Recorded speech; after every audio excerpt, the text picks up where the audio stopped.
देखिए हर खबर यहीं पर। सब्सक्राइब कीजिए TV9 भारतवर्ष।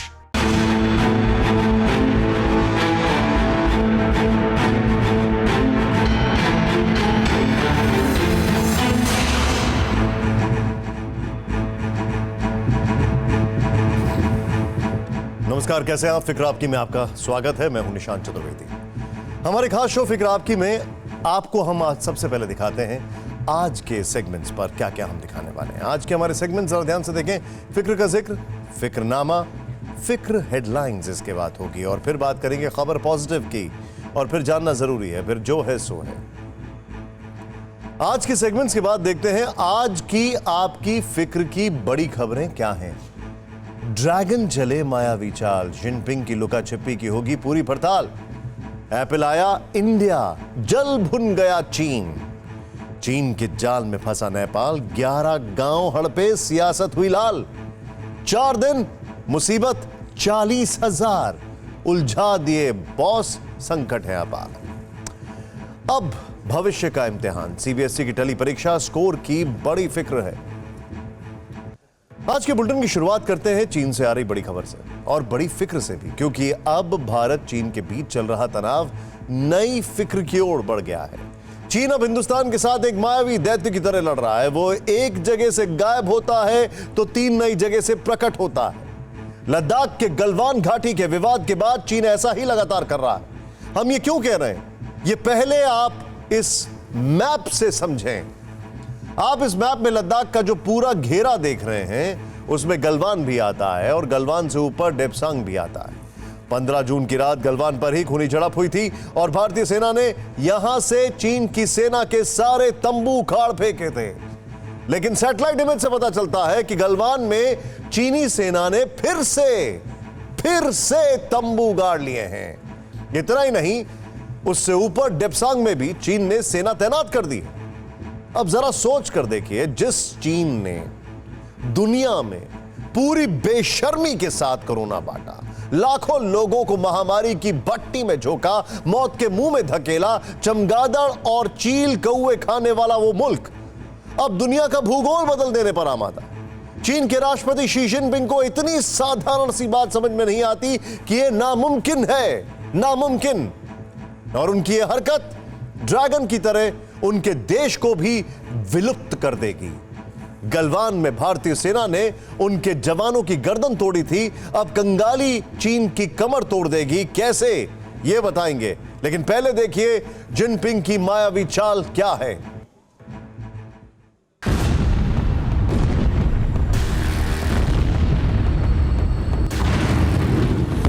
ये चीन की सेना पीएलए के युद्धाभ्यास की ताजा तस्वीरें हैं, जिसमें हथियार भी हैं, सैनिक भी हैं और युद्ध का ये अभ्यास 3 घंटे के फिल्मी एक्शन से भरपूर नजर आता है।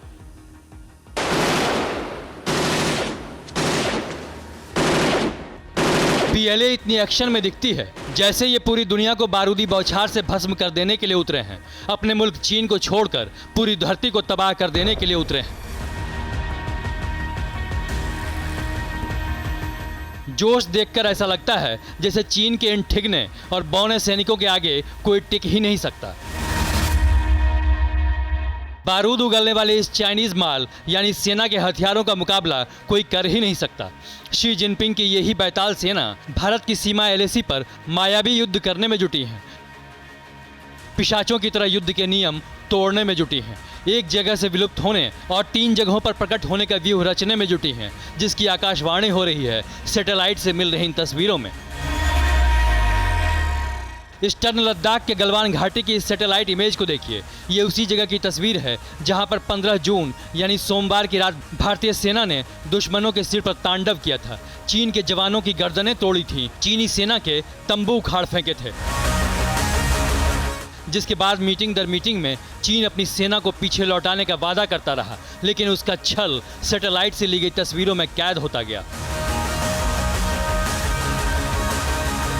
सैटेलाइट इमेज बता रही है कि गलवान घाटी में एक बार फिर चीन की सेना तंबू गाड़ चुकी है और चीन की ये फितरत हिंदुस्तान के सब्र की परीक्षा ले रही है। चीन घबराया हुआ है और चीन जो भारत की जो दौलत में ओढ़ने की जो क्षमता को देखकर सहम गया, क्योंकि सबसे बड़ा रोड़ा उसके रास्ते में है, भारत और भारत की फौज और भारत की पॉलिटिकल विल, इस बात को लेके चीन अब बहुत सहम गया है। चीन एक तरफ सीमा पर गतिरोध दूर करने की ख्वाहिश जता रहा है, भारत से कूटनीतिक और सैन्य स्तर पर बात कर रहा है, तो दूसरी ओर पूर्वी लद्दाख में पैंगोंग त्सो, गलवान घाटी और कई दूसरी जगहों पर अपनी सेना की तैनाती बढ़ा रहा है। सैटेलाइट इमेज से यह भी खुलासा हुआ है कि चीन ने पेट्रोलिंग पॉइंट 14 तक आने के लिए एक सड़क भी बना ली है। नदी के किनारे किनारे धारा के प्रवाह के साथ बनी इस सड़क पर चीनी सेना के कई आउटपोस्ट भी नजर आ रहे हैं, तो साथ में इन इलाकों में चीन की भारी मशीनरी भी दिख रही है। जिनपिंग की मायावी चाल का यही अंत नहीं है, चीन की नज़र काराकोरम दर्रे और दौलत बेग ओल्डी पर भी है। सूत्र बताते हैं कि अब पीएलए दौलत बेग ओल्डी में भी भारतीय सेना को गश्त करने से रोक रही है। दौलत बेग ओल्डी और देस्पांग सेक्टर के पास चीनी सेना ने तंबू गाड़ रखे हैं। ये बात अलग है कि खुद को दुनिया का डिप्टी सुपर पावर मान रहे जिनपिंग भी मानते हैं कि उनके मंसूबे कामयाब नहीं हो सकते। भारत ने चीन की हर गुस्ताखी का जवाब देने के लिए पूरी तैयारी कर रखी है। एक कदम आगे और एक कदम पीछे, या 2 कदम आगे 1 कदम पीछे, ताकि जब अपोजिशन मिले थोड़ा पीछे आ जाओ। तो ये उसकी स्ट्रेटजी है, और इस स्ट्रेटजी को जब तक हम समझकर इसको रोकेंगे नहीं उनको जहाँ पर वो हैं, तब तक वो इसका फ़ायदा उठाते रहेंगे। जी अनडिमार्केटेड LAC का फ़ायदा उठाया जा रहा है। ये अमेरिकी space technology firm Maxar technologies से मिली सैटेलाइट तस्वीरें हैं जो बता रही हैं कि चीन की सेना गलवान घाटी से पीछे नहीं हटी है। सूत्र बता रहे हैं कि अरुणाचल प्रदेश, सिक्किम और उत्तराखंड में भी वास्तविक नियंत्रण रेखा पर कई महत्वपूर्ण सेक्टरों पर चीन ने सैनिक बढ़ा दिए हैं, हथियार बढ़ा दिए हैं।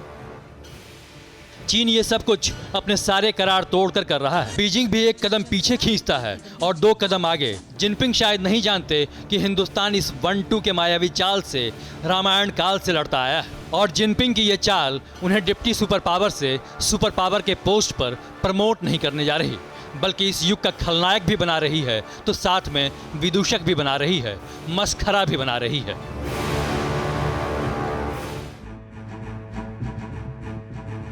जैसा कि आपने अभी देखा, चीन की किसी भी बात पर भरोसा नहीं किया जा सकता, ठीक उसके माल की तरह। चीन कब क्या करता है और क्यों करता है, इसका अंदाजा लगाना मुश्किल है। लेकिन एक बात पर सभी एक्सपर्ट सहमत हैं, बॉर्डर पर बवाल का मकसद सिर्फ इक्का दुक्का पोस्ट हड़पने के लिए नहीं था। चीन चाहता है कि दुनिया के सामने भारत का एक ऐसा नजारा पेश हो जो दुनिया के सारे बड़े निवेशकों को भारत में निवेश करने से रोके। कोरोना के बाद सैकड़ों इंटरनेशनल कंपनियां अपनी फैक्ट्रीज चीन से हटाने का मन बना चुकी हैं। इनमें से कई भारत में निवेश करने की सोच रही हैं, और यह बात चीन के गले नहीं उतर रही है। जाहिर है चीन को उसकी काली नीयत में बड़ा धक्का लगने वाला है, और धक्का देने वाला है दुनिया का सबसे बड़ा और सबसे अमीर इलेक्ट्रॉनिक कंपनी एप्पल। ठीक सुना आपने, एप्पल। देखिए ये रिपोर्ट।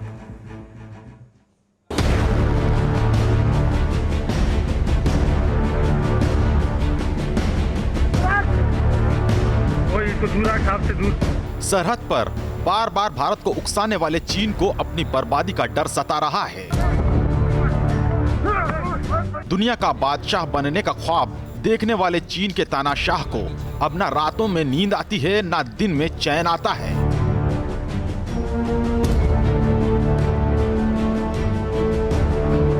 सच तो यह है कि पूर्वी लद्दाख में युद्ध का माहौल बनाने वाला चीन अपनी कंगाली के काउंटडाउन से कांप उठा है।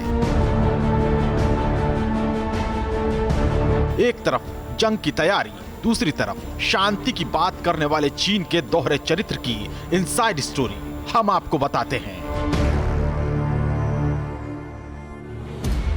आप बस गौर से सुनते जाइए। 17 नवंबर 2019 को जिस दिन चीन के वुहान में कोरोना वायरस का पहला मामला सामने आया, ड्रैगन की बर्बादी की दास्तान उसी दिन शुरू हो गई। चीन से निकलकर वुहान वायरस दूसरे देशों में पहुंचने लगा और देखते ही देखते पूरी दुनिया में मौत का तांडव शुरू हो गया। अमेरिका से लेकर यूरोप तक वायरस से निपटने के लिए लॉकडाउन का ऐलान हुआ तो पूरी दुनिया की अर्थव्यवस्था चरमराने लगी। इसके बाद वो हुआ जिसकी चीन ने कभी कल्पना तक नहीं की थी।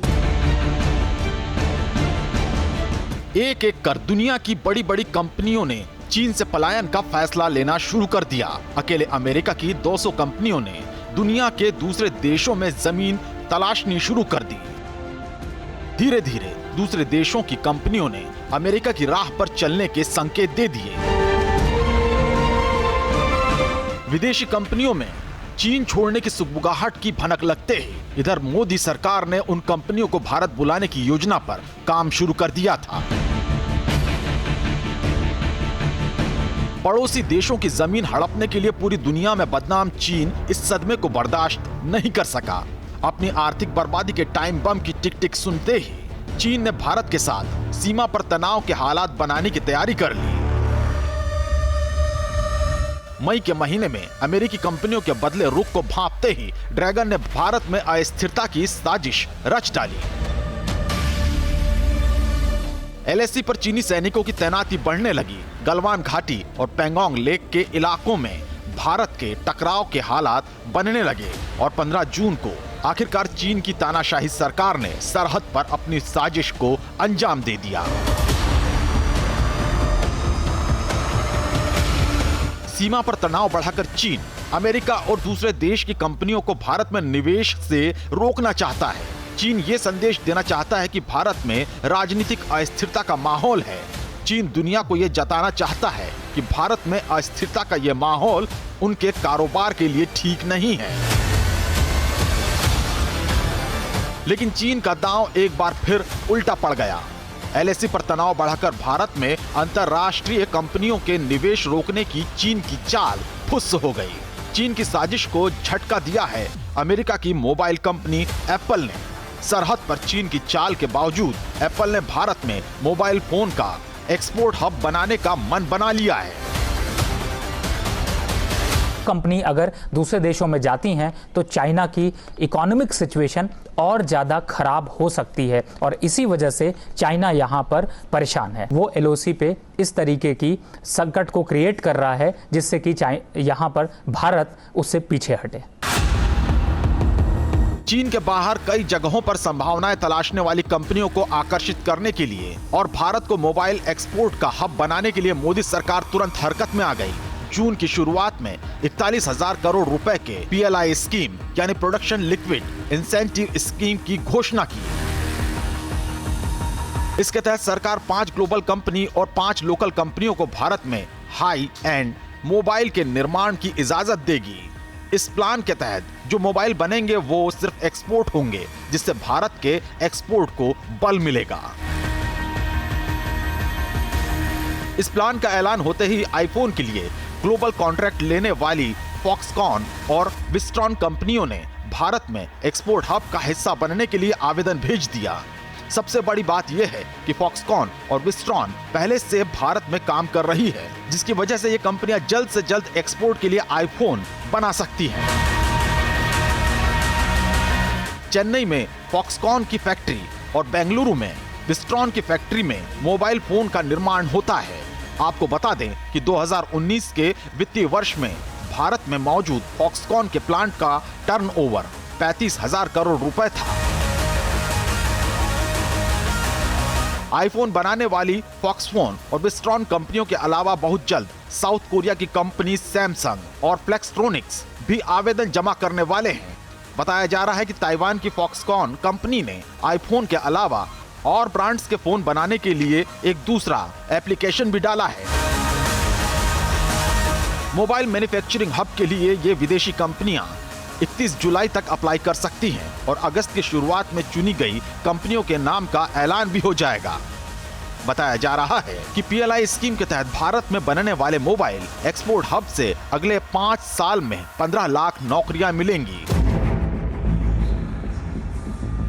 अभी तो बस शुरुआत है। एप्पल जैसी कंपनियों का भारत में एक्सपोर्ट हब बनाने की पहल में शामिल होना बहुत बड़ा कदम माना जा रहा है। आपको बता दें कि भारत में जहां 2014 में 19,000 करोड़ रुपए की कीमत के 6 करोड़ यूनिट मोबाइल हैंडसेट तैयार किए जाते थे, 2018-19 में यह आंकड़ा 29 करोड़ मोबाइल हैंडसेट के प्रोडक्शन के साथ बढ़कर 1.7 लाख करोड़ रुपए तक पहुंच गया।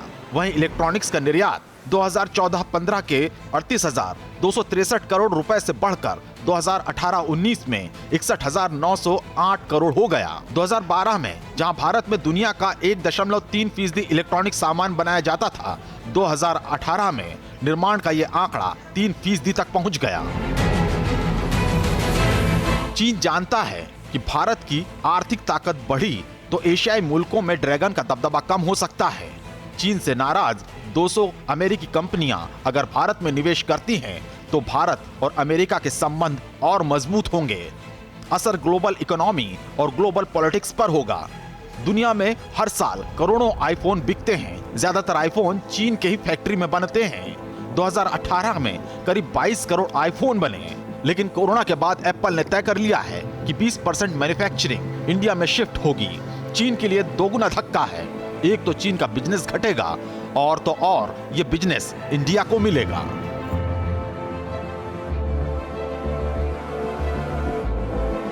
यही वजह है कि चीन की बौखलाहट बढ़ गई है। पिछले 4-5 दशक में चीन दुनिया का मैन्युफैक्चरिंग हब बन चुका है।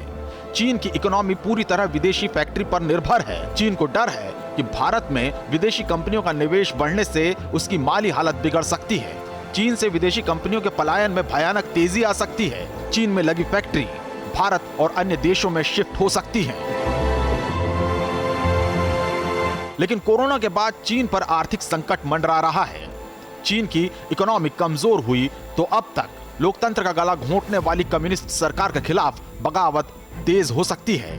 अब तक चीन जिन पड़ोसी मुल्कों को डराता धमकाता रहा है वो विरोध पर उतारू हो सकते हैं। चीन बिखर सकता है, टूट सकता है। यही वजह है कि भारत के खिलाफ रोज नई चाल चल रहा है, नई साजिश रच रहा है, लेकिन रोज उसे मुंह की खानी पड़ रही है।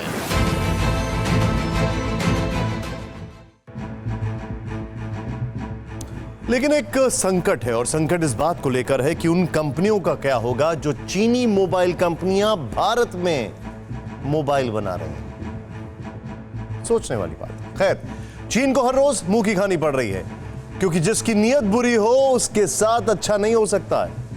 लेकिन इसी चीन की दोस्ती में नेपाल को मुंह की खानी पड़ी। नेपाल की ओली सरकार चीन की दोस्ती में इतनी अंधी हो गई कि जिस हिंदुस्तान ने उसका अच्छे बुरे हर वक्त में साथ दिया, जहां के नागरिकों को भारतीय नागरिक जैसा दर्जा दिया, उसे आंख दिखाने की कोशिश की गई है। अब नेपाल के लोग जाग गए, पीएम ओली से हिसाब मांग रहे हैं। लेकिन काफी देर हो चुकी है क्योंकि चीन नेपाल के कई गांवों पर कब्जा कर चुका है। इतना ही नहीं, नेपाल में पहली बार भारत विरोधी एक गाना बनाया गया जो कि वायरल किया जा रहा है। साजिशन। देखें रिपोर्ट।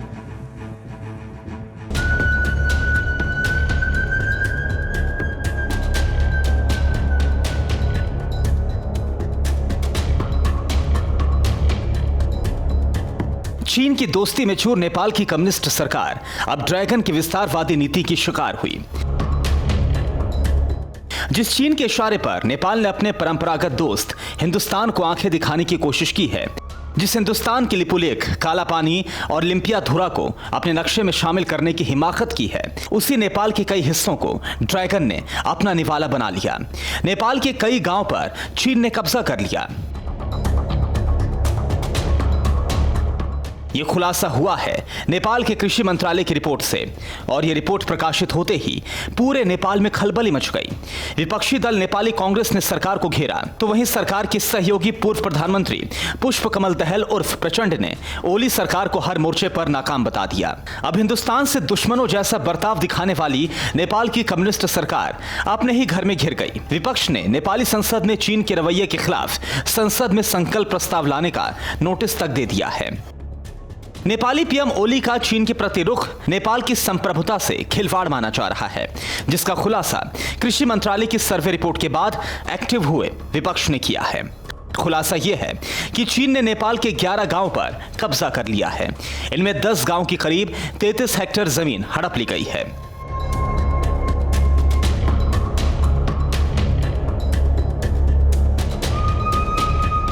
इसके अलावा सरहद के कई जिलों की जमीन पर भी ड्रैगन अपने पंख फैलाकर बैठ गया है। सर्वे के मुताबिक कई जिलों की 64 हेक्टेयर जमीन नेपाल के हाथ से निकलकर चीन की झोली में पहुंच गई है। जिन जिलों पर नेपाल ने कब्जा किया है उनमें दार्चुला, दोलखा, हुमला, सिंधुपाल चौक, गोरखा और रसुआ शामिल है।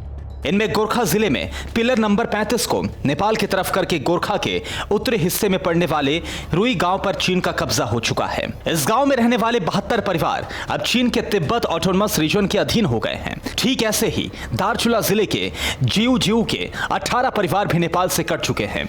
और खास बात यह है कि चीन ने नेपाली जमीन हड़पने के लिए ठीक वही चाल चली है जो पूर्वी लद्दाख की गलवान वैली में उसने चलने की कोशिश की थी।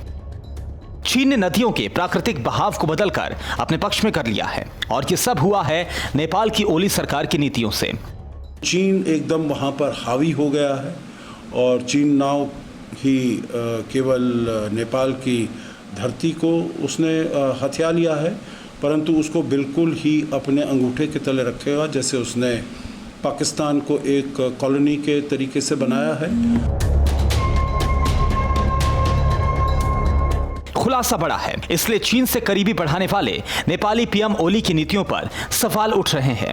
चीन की विस्तारवादी असलियत सामने आने के बाद पीएम केपी ओली शर्मा के खिलाफ माहौल बनने लगा है। वो विपक्ष जिसने विवादित नक्शे पर हामी भरी थी वो अब संसद में प्रस्ताव लाने को खड़ा है।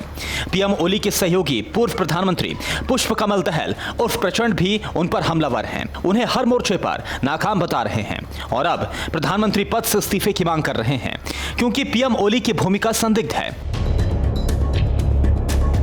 खुलासा यह भी है कि चीन ने तिब्बत में निर्माण के नाम पर पिलरों की हेराफेरी 2017 में ही शुरू कर दी थी। ओली ने चाहा था जो ये वाला अगर नेशनलिज्म को बढ़ावा दिया जाए, भारत के विरुद्ध आवाज़ उठाई जाए, तो फिर उनको इसका फ़ायदा हो सकता है। अभी फ़ायदा ले रहे हैं, परंतु मुझे नहीं लगता है जो ये बहुत ज़्यादा देर तक चल पाएगा। मेरे विचार से ये बहुत ही टेम्पररी रिस्पाइट उनको मिला है और कुछ आगे चलते हुए वो उनको अपनी गद्दी छोड़नी पड़ सकती है। अब नेपाल की संसद में पीएम ओली घिरेंगे। चीन से करीबी पर सफाई उन्हें देनी पड़ेगी। हिंदुस्तान से दूरी बनाने का सबब बताना पड़ेगा क्योंकि जिन प्रतिनिधियों की अनदेखी ओली सरकार और विपक्ष ने नया नक्शा बनाने में की है, जवाब उन्हें भी चाहिए। जवाब इसलिए चाहिए क्योंकि आज भी वो भारत के साथ आत्मीय संबंध से जुड़े हैं। हम लोग किसी भी हालत में वो जमीन चाइना चोरी से आके लेना और चोरी से मेरा कह देना, ये चीज़ कभी नहीं कर सकता है।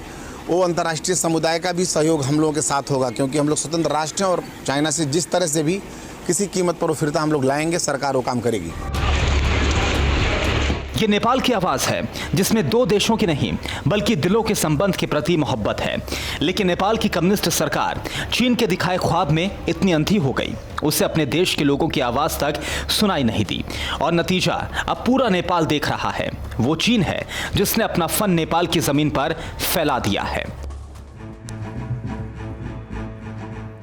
वैसे तो चीन का कल्चर भारत से बहुत कुछ मिलता जुलता है। दोनों देशों के बीच भगवान बुद्ध भी हैं जो चीन को भारत से जोड़ते हैं, लेकिन चीन के पास सद्बुद्धि नहीं है। जिनपिंग अपनी मूर्खतापूर्ण चालाकी से चीन को सुपर पावर बनाना चाहते हैं और उस भारत को डरा रहे हैं जिस पर लगातार हमले हुए।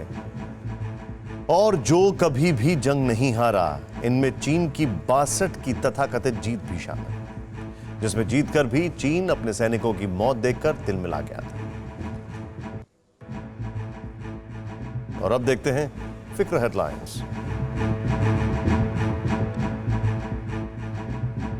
भारतीय सेना के शौर्य से घबराया चीन। गलवान में हिंसक झड़प से 1 किलोमीटर पीछे हुई चीनी सेना। कैंपों और गाड़ियों की संख्या में भारी कमी। भारत के एयर एक्शन से घबराया चीन। एलएसी के पास रूस से खरीदा गया एयर डिफेंस सिस्टम किया तैनात। भारत ने चीन से लगे इलाकों में बढ़ाई सेना की तादाद।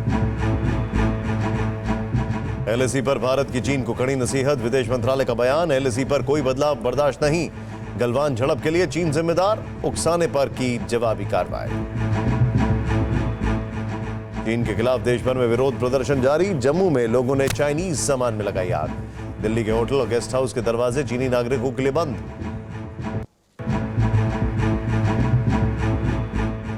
भारत चीन तनाव पर ब्रिटिश पीएम बोरिस जॉनसन का पहला बयान। कहा एलएसी पर हालात चिंताजनक, दोनों देश बातचीत करने का निकाले। नेपाल में चीन के बढ़ते दखल पर पीएम ओली के खिलाफ पूर्व पीएम प्रचंड ने खोला मोर्चा। बैठक में मांगा इस्तीफा। हर मोर्चे पर नाकाम रहने का लगाया आरोप, विपक्ष ने भी मांगा जवाब।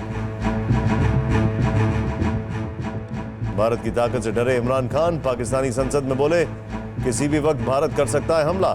दुनिया के खूंखार आतंकी ओसामा बिन लादेन को बताया शहीद। बिहार में आकाशीय बिजली से 83 लोगों की मौत। सबसे ज्यादा गोपालगंज में 15 की गई जान। यूपी में भी बिजली की चपेट में आए 24 लोग। प्रधानमंत्री मोदी ने जताया दुख। 104 दिन के लॉकडाउन के बाद पेरिस में खुला आईफिल टावर। टॉप फ्लोर पर पहुंचने वाले एलिवेटर्स अभी भी रहेंगे बंद। सीमित संख्या में ही लोगों को आईफिल टावर तक जाने की इजाजत।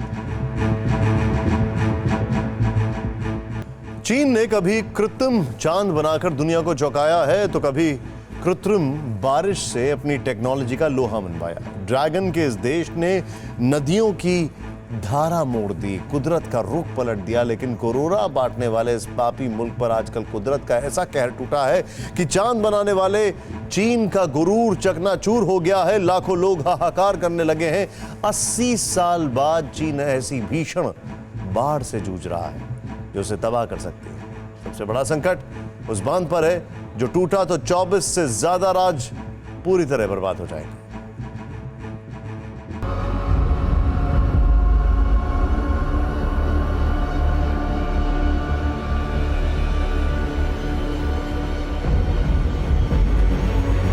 पूरी दुनिया में कोरोना बांटने वाला ड्रैगन अब कुदरत का कहर झेल रहा है।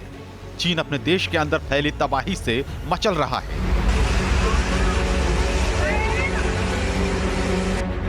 चीन के दक्षिणी हिस्से में करोड़ों लोग भीषण बाढ़ का सामना कर रहे हैं। लगातार मूसलाधार बारिश की वजह से चीन के इस हिस्से में 80 साल का सबसे बड़ा जल प्रलय आ गया है। खतरा चीन में बने दुनिया के सबसे बड़े बांध थ्री गोर्जेस डैम पर भी मंडराने लगा है। अगर यह बांध टूटा तो चीन के 24 से ज्यादा राज्यों में भयंकर तबाही मचेगी। कोरोना से मौत बांटने वाला चीन बाढ़ और बारिश से अंदर ही अंदर खोखला होता जा रहा है। तस्वीरें देखिए, ये वही चीन है जो खुद को खुदा से कम नहीं समझता। लेकिन कुदरत का कहर टूटा तो भयंकर बाढ़ शहर के अंदर तक पहुंच गई। सड़कों पर नदी बहने लगी। नदी के किनारे डरावने कृत्रिम झरने बह रहे हैं। ऐसी तबाही चीन ने 80 साल बाद देखी है। इन तस्वीरों में डिजास्टर मैनेजमेंट के कर्मचारी लोगों को बाढ़ से निकालते नजर आ रहे हैं। लेकिन ये चीन का प्रोपेगेंडा है। तस्वीर सिर्फ उन्हीं लोगों की है जिन्हें निकाला गया है। करोड़ों लोग अब भी भूखे प्यासे घरों में कैद हैं। तस्वीरें और भी हैं जो चीन में आई बाढ़ का भयानक रूप दिखाती हैं। 2 शहरों को जोड़ने वाला पुल भयानक बाढ़ में टूट गया। नदियों से घिरे 2 शहर 2 टापू में तब्दील हो गए। कई इमारतें तबाह हो गई। लेकिन चीन की सरकारी सेंसरशिप ने उस हकीकत को दबा दिया।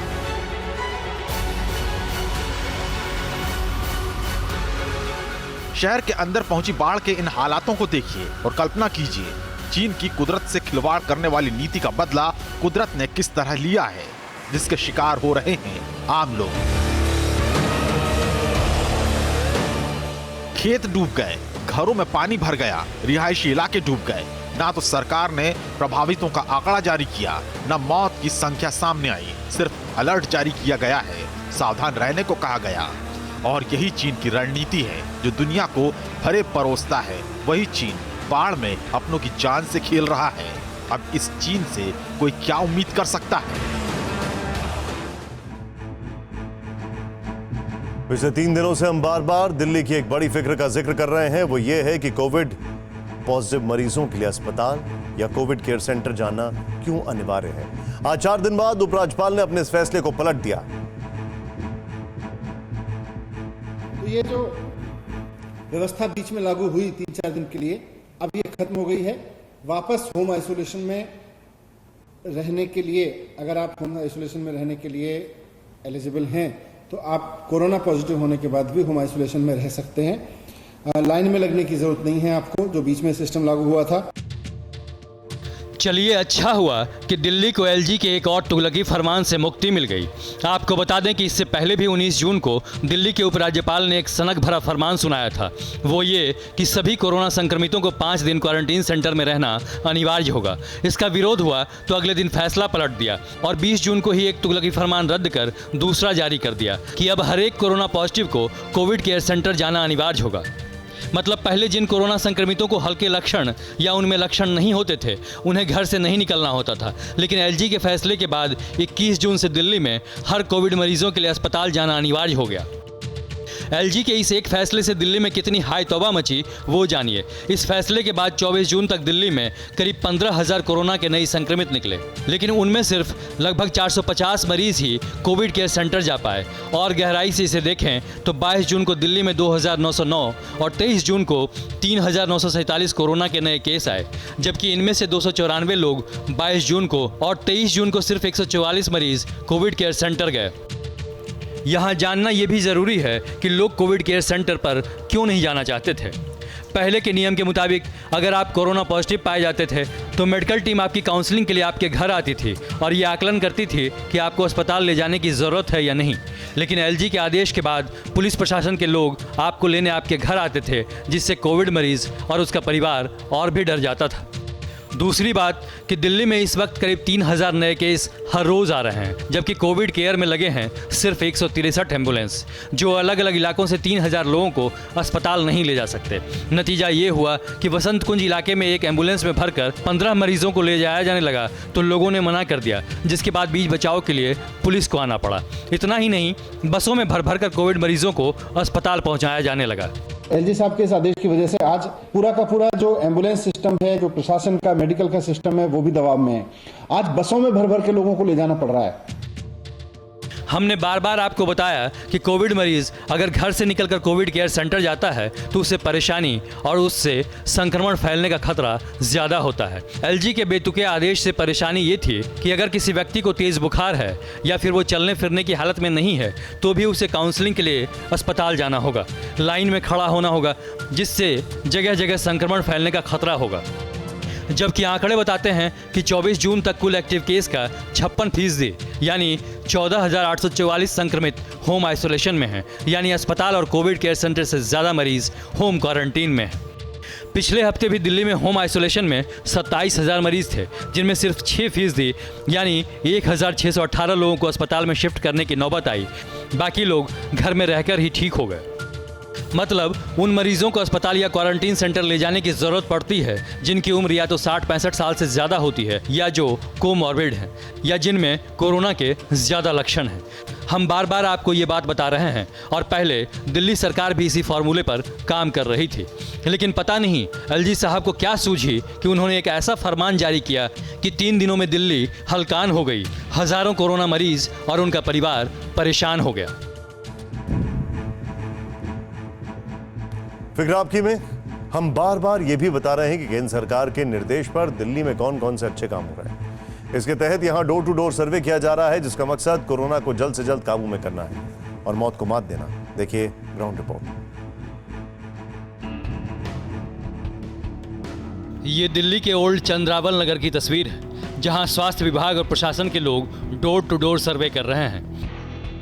आप देख सकते हैं कि पूरी टीम इस वक्त यहाँ पर इस घर के बाहर मौजूद है। इस वक्त यहाँ पर ये पूछ रहे हैं कि आपको क्या बीमारी है, किसी की व्यक्ति की उम्र क्या है, नाम क्या है, वो सारी जानकारी इस रजिस्टर में यहाँ पर ली जा रही है। एक आशा वर्कर हैं जो इस टीम में हैं, ये एनआई हैं, ये भी एक डॉक्टर मेडिकल स्टाफ की जिस तरीके से बात की गई थी वो भी यहाँ पर है। आप देखिए यहाँ पर साफ रजिस्टर में इन्होंने लिखा है नाम, पता, उम्र, मोबाइल नंबर। वहीं जो है कि ये डाटा ऑनलाइन भी अपडेट किया जा रहा है। तुरंत की तुरंत आप देखेंगे कि ये है, जैसे कि देखिए कोई कफ कोल्ड इस पेशेंट को नहीं है तो नो डलेगा। ब्रीदिंग प्रॉब्लम भी पेशेंट को नहीं है, नो। आरोग्य सेतु ऐप इन लोगों ने डाउनलोड कर रखा है, तो हम इसको यस करेंगे। लास्ट में हम लोग एक फैमिली का सर्वे कंप्लीट होने के बाद उसको सबमिट कर देंगे, फिर ये आगे रिकॉर्ड गवर्नमेंट ऑफ इंडिया के पोर्टल पे फीड हो जाएगा। सर्वे की टीम ने स्क्रीनिंग और मैपिंग के लिए संदिग्धों की 3 कैटेगरी बनाई है। पहला 60 साल से ज़्यादा उम्र के व्यक्ति, दूसरा कोमॉर्बिड यानी जिन्हें पहले से कोई बीमारी है, और तीसरा वो लोग जिन्हें कोरोना के लक्षण हैं। इनमें से किसी भी कैटेगरी के लोग मिलने पर उनकी फौरन कोविड टेस्ट कराई जाती है और अस्पताल भेजा जाता है ताकि ज़्यादा से ज़्यादा लोगों की जान बचाई जा सके।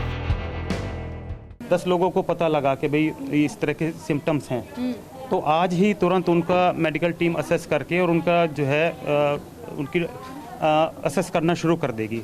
उससे वो आने वाली जो एक सिचुएशन है कि जिससे कि अनफॉर्चुनेट डेथ हो रही है।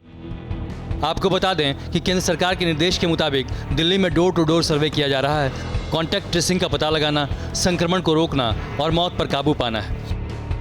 पहले दिल्ली में सिर्फ कंटेनमेंट जोन में ये सर्वे किया जा रहा था, लेकिन अब सभी इलाकों और सभी घरों का किया जा रहा है।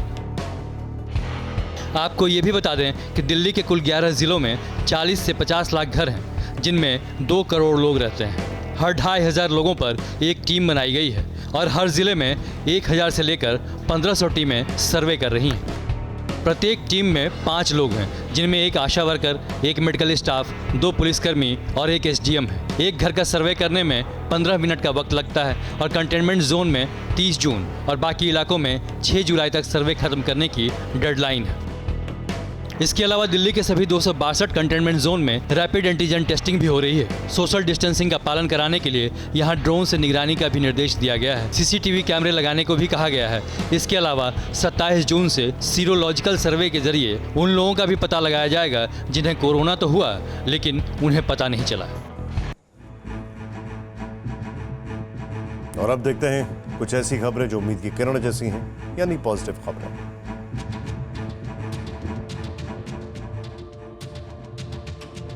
कोरोना वायरस महामारी के बीच जरूरतमंद लोगों को खून की कमी से बचाने के लिए केंद्रीय स्वास्थ्य मंत्री डॉक्टर हर्षवर्धन ने इंडियन रेड क्रॉस सोसाइटी की पहल के बाद ई-ब्लड सर्विसेज ऐप लॉन्च किया है। जिन लोगों को खून की जरूरत होगी, अब उन्हें इस मुश्किल वक्त में इधर उधर दौड़ भाग की जरूरत नहीं पड़ेगी।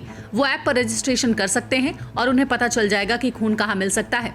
ऐप में प्रोविजन किया गया है कि आप 4 यूनिट तक ब्लड जो है इसके माध्यम से डिमांड कर सकते हैं। कोरोना काल में तमाम एहतियाती कदमों के बीच कर्नाटक में 10वीं की परीक्षाएं शुरू हो गई हैं, जिनमें 8,48,000 से ज्यादा बच्चे शामिल हो रहे हैं। ये तस्वीरें शिमोगा में एक स्कूल की है, जहां ऐसी हैंड सैनिटाइजर मशीनें लगाई गई हैं जो सेंसर से चलती हैं। इसे शहर के 3 इंजीनियरिंग स्टूडेंट्स ने बनाया है ताकि परीक्षा देने आ रहे बच्चों को संक्रमण से बचाने में मदद मिल सके।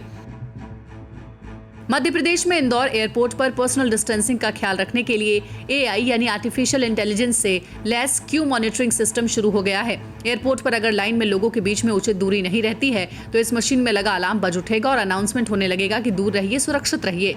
इस डिवाइस को इंदौर के एक स्टार्टअप फर्म ने तैयार किया है।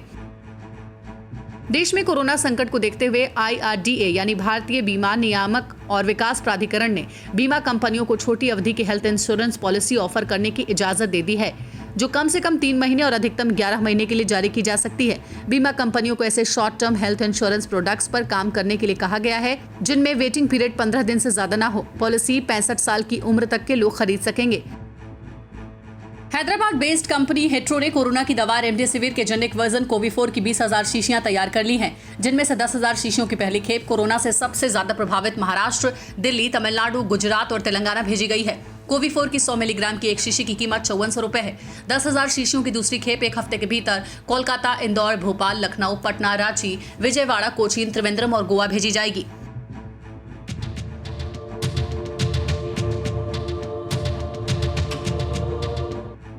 और अब बात करते हैं CBSE के छात्रों के भविष्य के इम्तिहान की। CBSE ने 10वीं और 12वीं की पेंडिंग परीक्षाओं को कैंसिल कर दिया है और करीब 10 लाख स्टूडेंट्स का रिजल्ट अब इंटरनल असेसमेंट पर जारी होगा।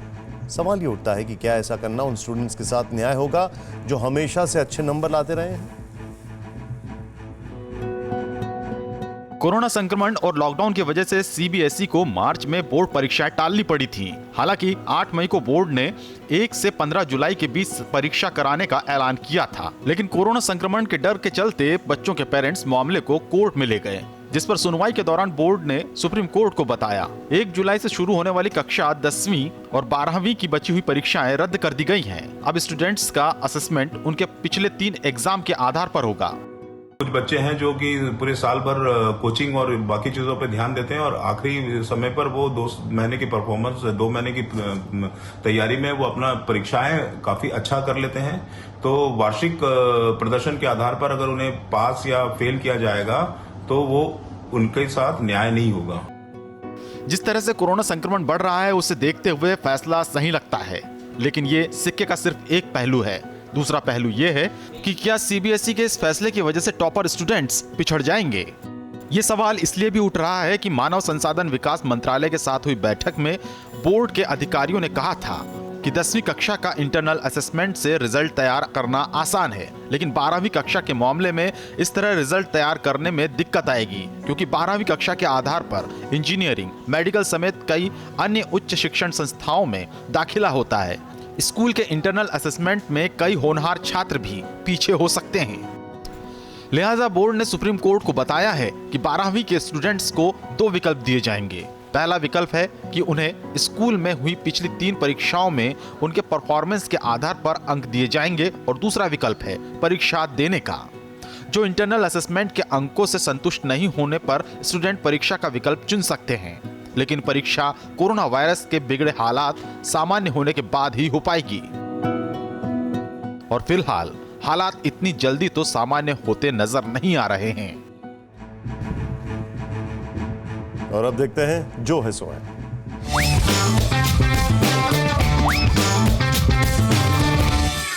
चीन का वादा चीन के सामान जितना भी नहीं चलता। कब्जा और हड़प की हवस के आगे उसके लिए उसकी जुबान की कोई कीमत नहीं। 1950 से लेकर आज तक दर्जनों करार किए उसने भारत के साथ, लेकिन हर बार चीन की बात गधे की उस लात की तरह निकली जिसका कोई एतबार नहीं। दिल तो है दिल का एतबार क्या कीजिए। आ गया जब पराई जमीन पर प्यार क्या कीजिए। हमारा मुल्क प्राण जाए पर वचन न जाए पर एतबार करता है, और चीन समझता है कि हमारी नेक नियत का फायदा उठाता चला जाएगा। अफसोस इस बात का है कि आजकल कैरेक्टर से ज्यादा वैल्यू न्यूसेंस की हो गई है। बिगड़ैल पर, बदमाश पर कोई अंकुश नहीं लगाता, चाहे वो मोहल्ला हो, स्कूल हो, कॉलेज हो, पड़ोसी हो, ऑफिस या फिर विश्व राजनीति। बदमाश के मुंह लगने से सब बचते हैं।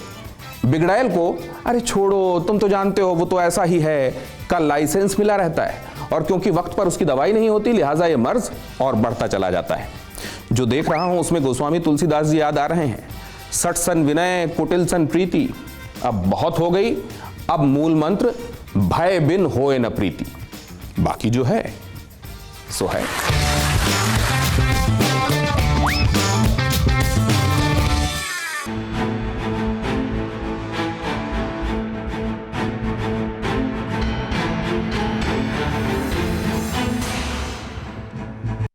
न्यूज़ टॉप 9 रोज सुबह 7 बजे और शाम 7 बजे सिर्फ TV9 भारतवर्ष पर।